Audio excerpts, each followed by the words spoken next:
Você já percebeu que quando o mercado cai, o token hype cai menos? Por quê? É comum ver o mercado derretendo e o preço do token hype segurando firme ali, pelo menos nas últimas semanas foi assim. Tem até um post aqui do Cripto Sincero do Zé, abraço pro Zé aí, manda muito bem. Cara, falando sobre justamente esse fato. A gente tem Bitcoin caindo ali, por exemplo, 2,5%, outras Ethereum caindo 6% com Solana e hype aqui caindo 1%, enquanto os outros sangram hype segura. Vamos entender por que disso. Aliás, é importante você saber que isso não é por acaso, tá? Existem várias coisas relevantes que fazem o preço segurar, mas vai acontecer uma coisa no dia 29 de novembro que pode colocar tudo isso em xeque, tá? E eu estudei e vou trazer para você ficar ciente do que vai acontecer. A própria Hyperliquid gera consistentemente mais taxas do que qualquer outra rede, tá? Qualquer outra rede mesmo, qualquer rede como, por exemplo, Bitcoin, Ethereum, Solana ou qualquer rede que você possa imaginar. A Hyperliquid gera diariamente mais taxas do que essa rede.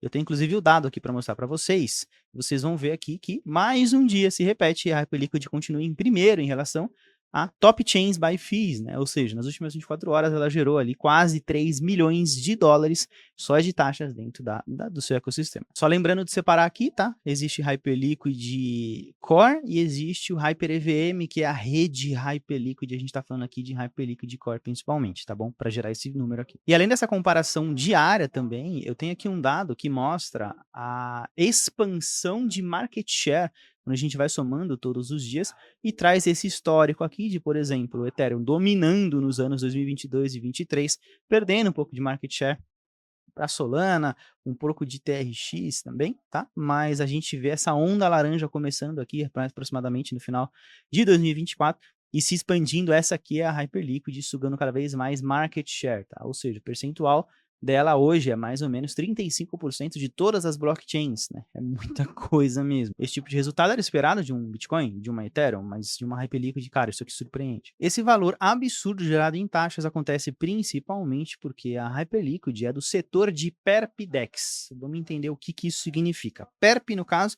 é de perpétuos, mercados de perpétuos futuros, etc. Quando você, por exemplo, deposita o SDC, dólar, né? Para poder negociar no mercado de futuros. Isso também pode acontecer em corretoras tradicionais, tá?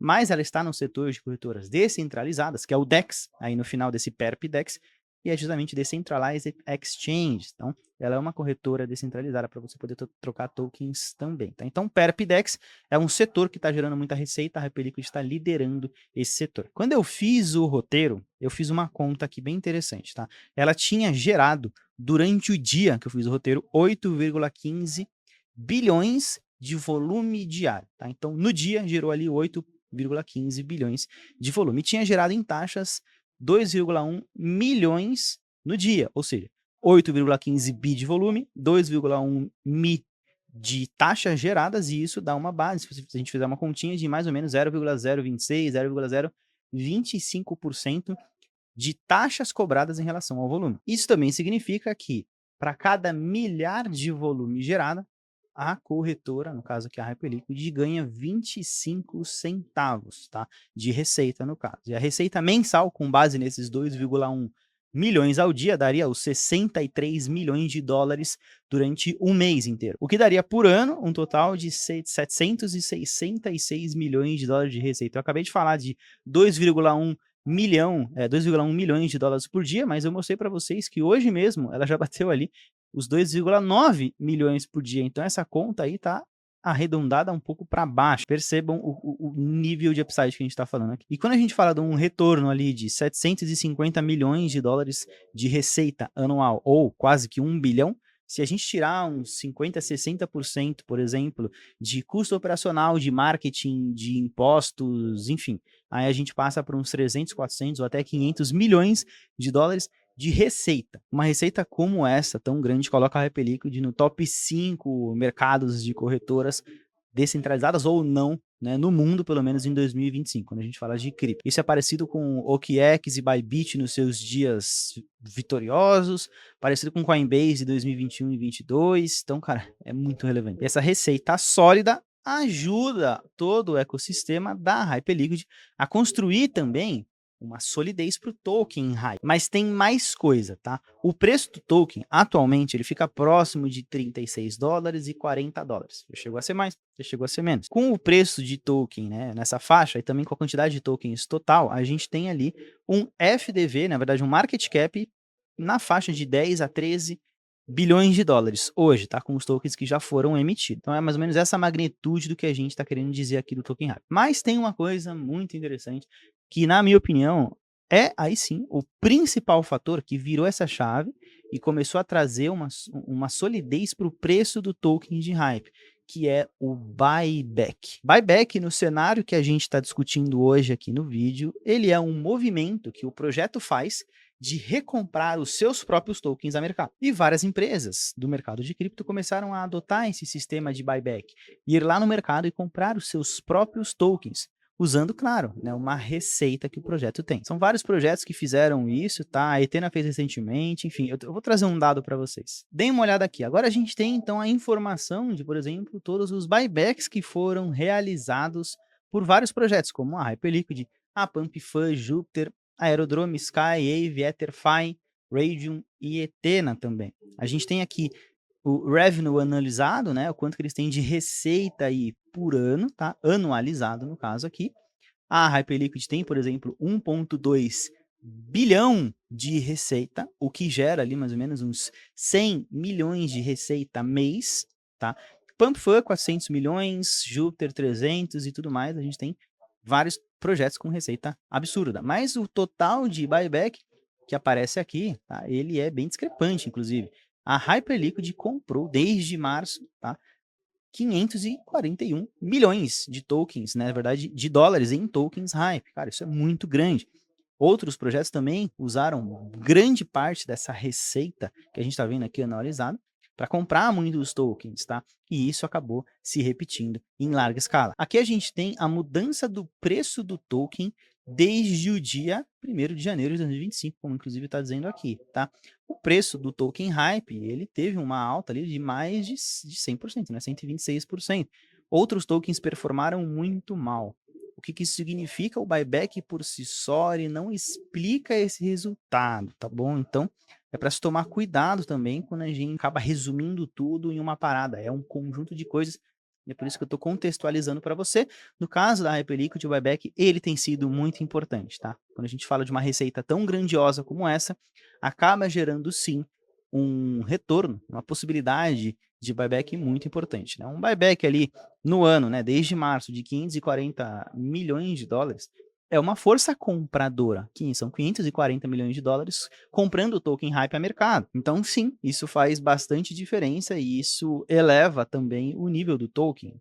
Segura o token em quedas, sobe o token em momentos positivos, porque a gente está falando de uma força compradora muito grande. Tem uma demanda muito grande pelos tokens da Hyperliquid. Enquanto a oferta esteve por muito tempo parada, então era simplesmente uma força compradora ali se alimentando dessa oferta que até então estava estável. É interessante você entender que quando a gente fala de Hyperliquid, foi criado, né, para que tenham todos esses buybacks, foi criado um sistema meio que bola de neve, sabe? A bola de neve vai rolando, conforme ela vai rolando, ela vai pegando mais neve, ela vai ficando maior e maior e maior.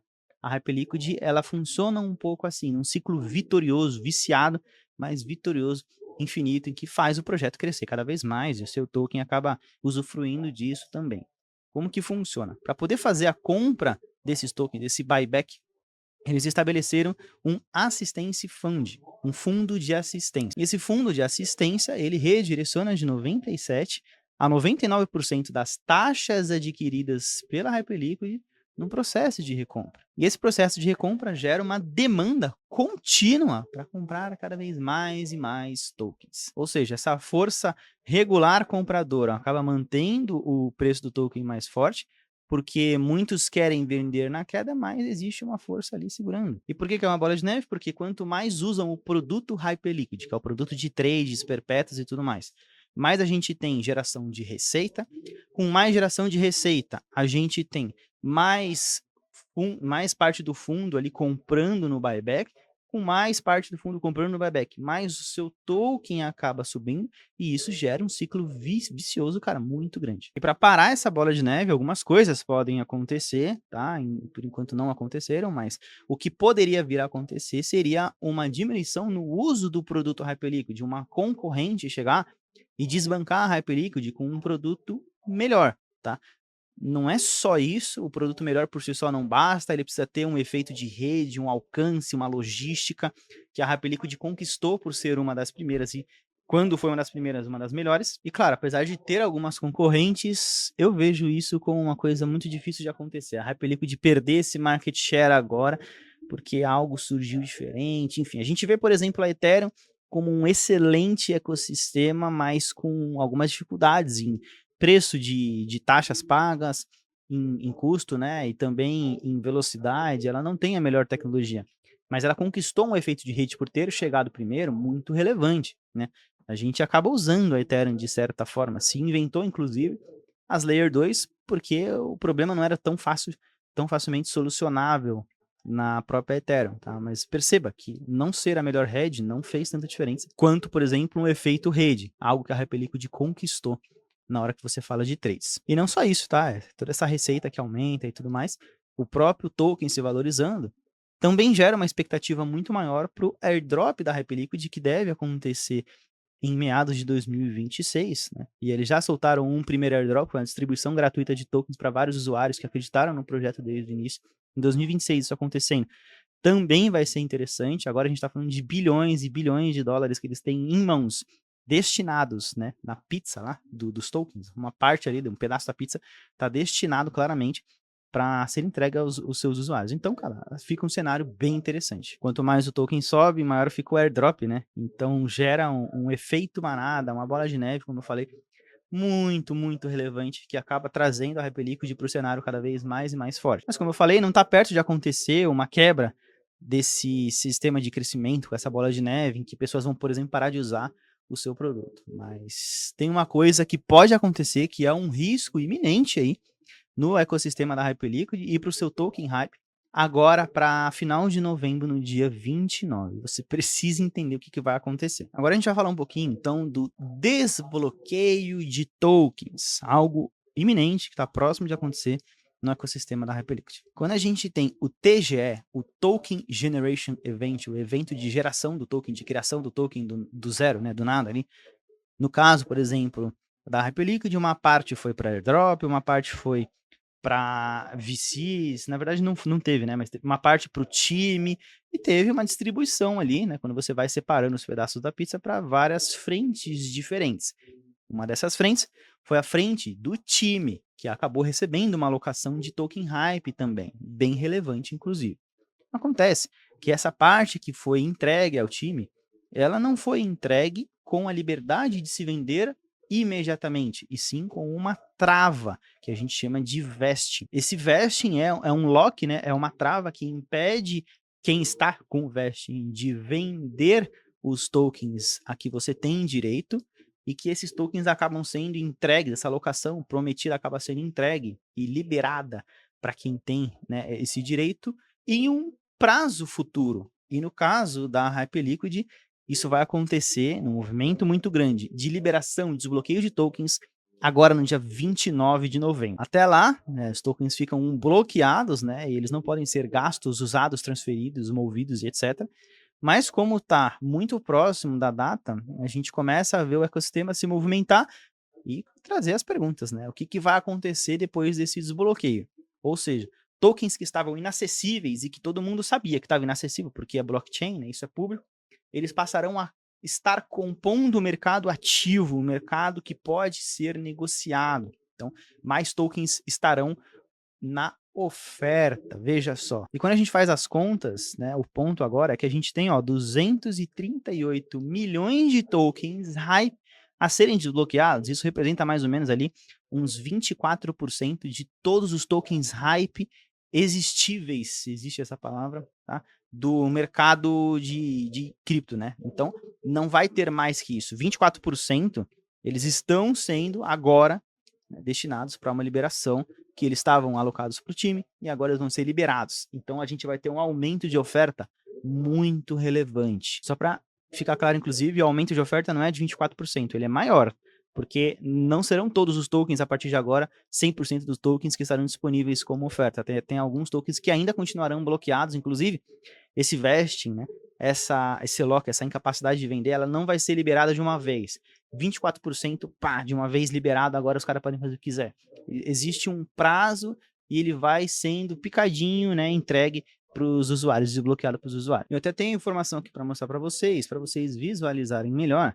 Perceba que o Circulation Supply, ou então o montante de tokens hype que está em circulação, esse montante ele hoje representa ali 27% do total de tokens a serem existidos, né? do max supply, do supply total. 27% já está em circulação.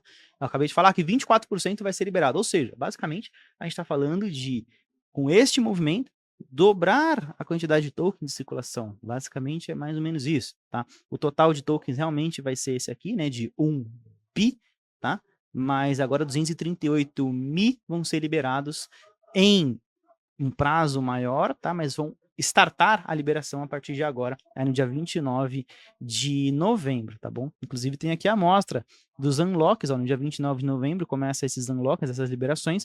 Como eu falei, né, vai ser picadinho, então a gente tem ali, ó, 0,02% do supply liberados no dia 29 e por aí vai subsequentemente. O ponto aqui é o que vai acontecer com esses tokens, porque sim, a gente está falando da liberação e vai ser 24 meses de liberação até a gente concluir esses 24% aí de tokens novos no mercado, né, que não compunham a oferta porque estavam locados. O que vai acontecer com esses tokens a partir de agora? Se a gente vai ter ou não o time recebendo os tokens e desovando no mercado, né? Porque pensa só, os caras foram lá, criaram o produto, criaram o ecossistema, ganharam dinheiro, tudo bem, mas eles não conseguiram vender os tokens que eles têm direito. E eles vão vender agora ou não? Eles têm incentivo para vender ou para segurar? Se eles segurarem, pode gerar uma onda de caramba, os caras são realmente mão de diamantes, os caras não vão vender a parada, vou comprar. Ou se eles venderem, pode gerar um efeito manada contrário, de pô, os próprios donos estão desovando, vou vender, além da força compradora, ou não, né? Então é um ponto a se pensar. Quando a gente fala dessa oferta nova chegando aí de 24% dos tokens, supor que os próprios donos resolvam bloquear esses tokens e colocar em staking. Cara, são 24% de oferta nova que estavam sendo precificados e pensados, putz, os caras talvez possam vender, que automaticamente são retirados de novo do mercado. Acaba sendo também um efeito positivo se isso acontecer. Eu tenho alguns dados aqui relevantes e esse cronograma ele estipula mais ou menos um ritmo mensal de 10 milhões de tokens hype, tá bom? Isso é mais ou menos, né? Se são 24% em 24 meses, é mais ou menos 1% ao mês, tá? A gente tem, então, mais ou menos uns 400 milhões de dólares atualmente, né? Por mês, se você multiplicar o capital desses 10 milhões pelo preço atual, tá? 10 milhões de tokens acaba dando 400 milhões de dólares, tá? Então eles vão desbloquear mais ou menos os 400 milhões de dólares por mês, né? 10 milhões de tokens por mês, 400 milhões de dólares desbloqueados por mês de força vendedora. E o que eu quero mostrar para vocês é uma continha, que a gente tem o buyback, que é uma força compradora, a gente tem agora esses desbloqueios, que poderia ser uma força vendedora. O buyback, como eu trouxe para vocês de exemplo, ele gera mais ou menos ali 1,2, perdão, 1,2 não, os 541 milhões já foram comprados de buyback, tá? Desde março, a gente fez uma conta meio burra aqui, uma conta rápida, mais ou menos uns 65 milhões de dólares por mês. Esses 65 milhões de dólares por mês de compra geram essa força compradora mensal, 65, mas a gente tem uma força vendedora que pode vir a atuar, que seria próxima, por exemplo, de seus 400 milhões de dólares. Então, se a gente fizer um saldo, a gente está falando mais ou menos de uns 330, 340 milhões de dólares de força vendedora, né? Essa força, inclusive, ia diminuindo, porque o preço do token iria diminuir também, mas enfim, o grande ponto aqui é que se a gente fizer um saldo do buyback com a força vendedora que pode vir a acontecer, a gente está falando de um cenário negativo, que passa do positivo anterior, né, que realmente estava trazendo muito resultado, para um negativo muito ruim, mas aí a gente vai para a parte dos incentivos. Qual que é o incentivo do time para vender 100% dos tokens? O cenário onde todos os recebedores dos tokens passam a vender os seus tokens, ele não é razoável. Não é essa a postura do time da Hyperliquid até então, né? É como se esse lock ele fosse muito mais uma obrigação matemática do que algo que impedia o time de vender de fato. Eles se entendem como um long-term holders, né? Basicamente, uma mentalidade de Amazon, de segurar os seus ativos por muito e muito tempo, e não de desovar agora que eles podem passar a fazer isso. Inclusive, o cenário razoável, né, não é esse de venda massiva, porque existem algumas carteiras, como por exemplo a carteira de Hyperlabs e também da Hyper Foundation, que tem 100% dos seus tokens em staking, né? E essas carteiras também têm um percentual do próprio time. A gente tem, por exemplo, aqui uma informação, né, uma opinião ali, de que quem pensa em que o Jeff, né, o CEO ali, vai vender no desbloqueio, na verdade é um completo idiota, porque não está entendendo que eles querem segurar os tokens e provavelmente vão colocar esses tokens em stake. A gente tem aqui, inclusive, a informação, na verdade o comentário ele fica aqui embaixo, não, esse comentário que eu acabei de ler para vocês, mas a informação de que, né, os core contributions, ou seja, os criadores ali, a parte do time que detém tokens dentro da Hyperlabs, tá com o total de tokens em staking, e isso é lido publicamente pela própria blockchain, né? O próprio CEO que vai receber tokens agora, ele já tem 60% dos tokens Hype da Hyperlabs, né, que dá 138 milhões de tokens Hype em staking. Todos esses aqui do time têm os tokens em staking. E aí a pergunta final acaba sendo, né, nesse sentido, se a gente vai ter agora esses 9 bi aqui de desbloqueio vindo nos próximos 10 dias, né, startando nos próximos 10 dias, o que vai acontecer com o preço? Para mim pode continuar o mesmo ou então ter uma melhora se a gente vê um cenário em que isso mostra algo muito positivo para o público, né, para os investidores em geral, eu, você e tudo mais. A gente pensa nos caras, por exemplo, colocando em staking, a parada fica assim, uou, os caras colocaram em staking, eles não vão vender, então eu tô mais bullish ainda. Conclusão, tá? O crescimento do token da Hyperliquid é uma combinação bem feita de vários fatores, como por exemplo, o alinhamento com a comunidade, muito bem feito, o tokenomics vencedor que eles estão trazendo agora também, que foi inovador em certa medida, uma infraestrutura muito sólida, que está trazendo toda a possibilidade do produto se desempenhar também muito bem. E tem também outros fatos que eu não citei, como os HIPs, né, 1, 2 e 3, que estão desenvolvendo melhor a eficiência de uso de todo o capital que tem dentro da Hyperliquid. Honestamente, eu não sei o que vai acontecer, mas eu acho que eles vão receber esses tokens e ou 100%, ou boa parte, vão ser travados em staking e eles não vão gerar força vendedora, tá? O que seria absolutamente incrível. Mas tem outro ponto, né? Como esses bloqueios são graduais, eles também não precisam ou não conseguem fazer uma venda massiva de token, gerando uma força vendedora, o que seria muito ruim para o cenário. Mas a gente vai acompanhar esses próximos passos nos dias que estão por vir, e é por isso que você vai, inclusive, se inscrever aqui no canal, porque você gostou desse conteúdo. Além de se inscrever no canal, você vai deixar o seu like, e se eu falei no dia 29 de novembro vai começar a onda de desbloqueios, um dia depois, no domingo, no dia 30 de novembro, a gente vai ter um evento aqui, ó, da bola de cristal. Você tá vendo essa bola de cristal aqui, ó? Essa bola de cristal, ela está aqui, não à toa no cenário, mas é porque a gente vai fazer uma super live no dia 30, no domingo, com previsões para o mercado em 2026. A gente fez a super live em 2025, acertamos muita coisa, foi bem legal, mas agora vamos fazer para o cenário ali de 2026, 5 horas de conteúdo, eu e todo o meu time da Mercúrios aqui no escritório. Vamos fazer essa live para você ter mais fundamentos e também algumas previsões malucas aí, algumas divertidas, outras mais coerentes, a gente vai citar isso com calma, mas nessa super live, o primeiro link para você se inscrever tá na descrição, tá? Então é de graça, mas se inscreva lá para você não perder, porque não vai ser no meu canal, tá? Então se inscreva ali no link na descrição para não perder o evento de bolas de cristal. Vamos falar sobre macroeconomia, né? Tudo que aconteceu e o que vai acontecer no que vem, tem eleição e tudo mais, né? Inclusive no cenário americano, a gente vai falar sobre alocação de cripto e moedinhas, vamos falar sobre DeFi, airdrops, tudo isso, só para quem se inscrever no primeiro link da descrição, fechou? Conto com essa inscrição, com seu like, também que você esteja aqui comigo no canal, nos próximos vídeos. Eu quero saber se você gostou desse conteúdo mais denso sobre Hyperliquid, escreve aqui para mim, cara. Eu leio todos os comentários, mano. Por favor, escreve se você gostou de um vídeo mais bem roteirizado, mais bem elaborado e não sobre um tutorial, tá? Eu preciso saber para eu fazer mais vídeos como esse. Acompanhe os próximos vídeos no canal, conte comigo, ó. Que fácil tem que ser feito.